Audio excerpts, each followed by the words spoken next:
So, I haven't weighed myself in a few weeks now, and it's felt great actually, because I haven't had to worry so much about whether my weight's going up or down. And while it's kind of nice to think about the fact of keeping an eye on it and track of it, just to kind of know, I think for me it's working out pretty well with not knowing.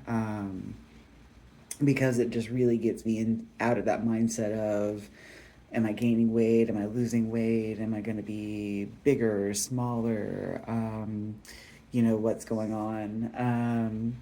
So I found some questions, like self-care questions, that I wanted to answer a couple of in a video, just to be, um, I don't know, just to kind of have something, to talk about and kind of go through.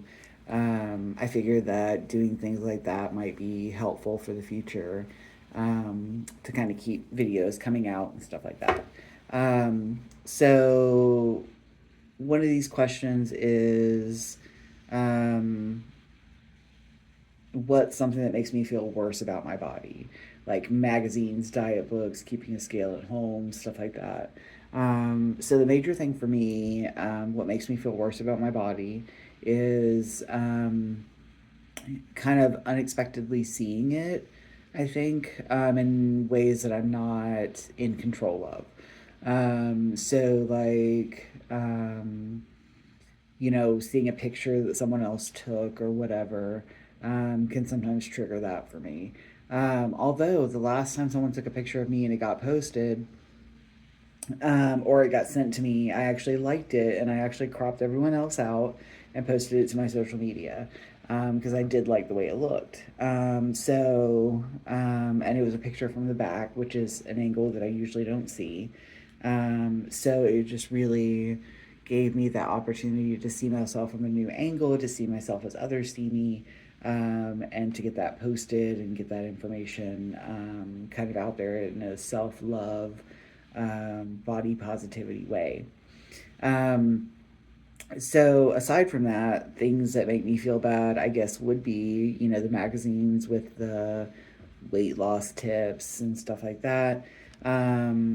Talking with people who are,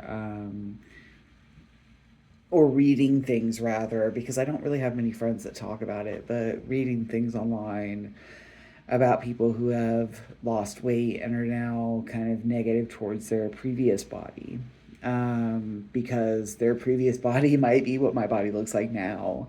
And so it's like, what are you saying about my body?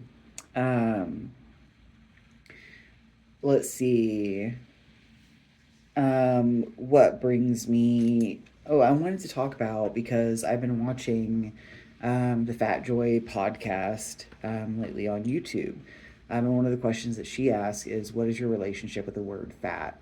And so that's a complicated one for me for sure, because my body weight has gone up and down and up and down over the years. So my body's gone from fat to what could be considered thin, and back.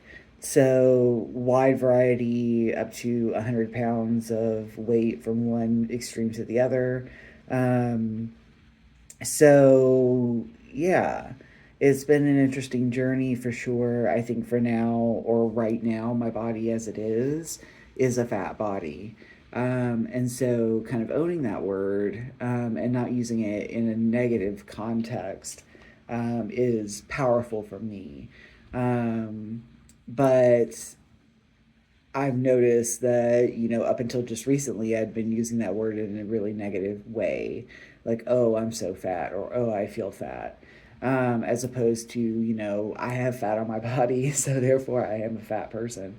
But in that negative context, thinking of using it as a disparaging term, using it as a term to mean something negative, as opposed to something neutral or even positive. Um, because, all my blood work is still the same as it was before. Um, and I feel like I'm not eating an unhealthy amount of food. I did have some binging there, kind of in between. due to stress.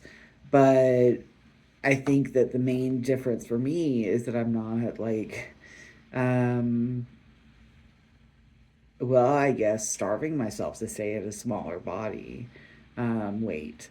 And so, because I've noticed with all the different diets that I've tried over the years, that they are all under that 12 to 1500 calorie range that is seen as the ideal amount of calories, or the lowest amount of calories that a human being should be eating. So it's been interesting to notice that when I started calculating calories, as opposed to just kind of going with the plan as written. And there have been many, many diets that I've been on that have been that same way, and it's not healthy. So, and that's what it's taken to get me down into that smaller body. Um, so, learning that eating normally, or eating kind of intuitively, or eating what most people eat, healthy, whole foods most of the time, with the occasional treat or bit of sugar or whatever, has put me into a larger body. And so, kind of getting through that, and kind of these negative assumptions and associations that our society has with larger bodies and fat bodies, has been difficult for me. So that's kind of why I started doing these videos. Um, my most recent diet, I guess, was whole food plant based, which there's nothing necessarily wrong with that. But for me, it kind of came down to preventing myself from eating things that were, not that, right? So, and it's really, really hard for anyone to avoid certain foods in our society, especially when, money is tight, especially when it's difficult to find resources and foods that are like that, especially when someone doesn't necessarily have the energy or spoons to cook, especially when someone doesn't have, the time to meal prep once a week or anything like that. And I used to do that. I used to meal prep, um, and it worked out pretty well. But now I'm kind of on a quick and easy kind of lunches. And then dinner is more along the lines of a frozen meal. And there are whole food plant based frozen meals. And I'm vegan in general, not necessarily for my health, but for other reasons. And so finding meals that are good that fit those requirements for me, um, were very difficult. Finding the whole food plant based uh, stuff, and they're very expensive as well. And vegan meals are very expensive too, the frozen ones. I just find that, at the end of the day, I don't have the time or energy or spoons to cook. Um, or kind of the emotional capacity. I have ADHD, and even with medication, I find it hard to sit down and focus long enough to cook most of the time. So every once in a while, I'll cook and I'll make something, and it'll be nice and it'll be great, what have you. But it's not a constant thing in my world. My therapist calls it the ADHD tax, where there are certain things that we do as people with ADHD in order to kind of compensate or accommodate for the kind of lack of, um, I don't know what word to use, but the lack of kind of like follow through sometimes with different things. So he mentioned things like getting a physical, a personal trainer, as opposed to trying to do exercise on my own. Or, maybe me eating these frozen meals as opposed to being able to take the time and energy and effort to cook every night. So yeah, it comes into that there are different ways and accommodations and ways to kind of overcome some of the things that are attached to ADHD. And for me, that looks like frozen meals. So, and then something easy for lunch. Breakfast, I don't generally eat a big breakfast. If I eat breakfast, it's usually just like coffee with oat milk in it and maybe something I can kind of grab and go. But yeah, so I eat at least two strong, solid meals a day, and then sometimes a third meal or a snack after dinner, depending upon how late I stay up. Because if you're staying up if you're eating dinner at like 5, 6 o'clock and you're staying up until 1, it might be time for another meal or some more food, just to make sure that you're nourishing yourself as much as possible. And I don't know why I went down that rabbit hole, but I did. What does self love mean to me? Self love to me means taking care of my body in ways that I should be taking care of. And I hate saying should, I shouldn't say it. Taking care of my body in ways that make me happy.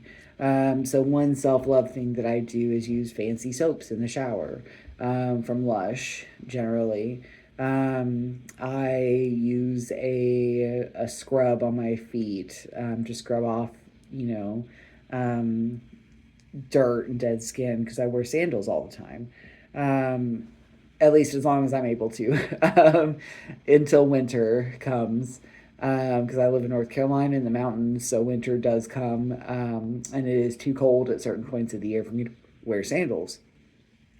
But in any case, I try to take care of my feet. I try to put beard oil in every day, self love oil that I use as a scent or a fragrance, so that I can kind of like smell it every once in a while and kind of be reminded of that self love. Um, Kind of mindset for myself. So yeah, little things like that, and taking care of myself, are self love for me. Um, Taking the time to really enjoy things that I'm doing, to do things that I do enjoy, to get out and take a walk or take a hike, when I don't have an injured knee. So my knee is very injured right now. About 8 years ago, I got into an accident on a scooter. One of the ones is like a moped or a motorcycle type scooter. I was going downhill around a curve and hit a pothole, and kind of tumbled, broke my arm in two places, broke my foot, and apparently messed my knee up. So when the orthopedic doctor came in after he saw the MRI, he said, "Well, you certainly did a number on that knee." So I tore the meniscus in one or two places and tore the ACL. So we're gonna have to take a piece of my hamstring and repair the ACL. And he said he's gonna cut a part of the meniscus off.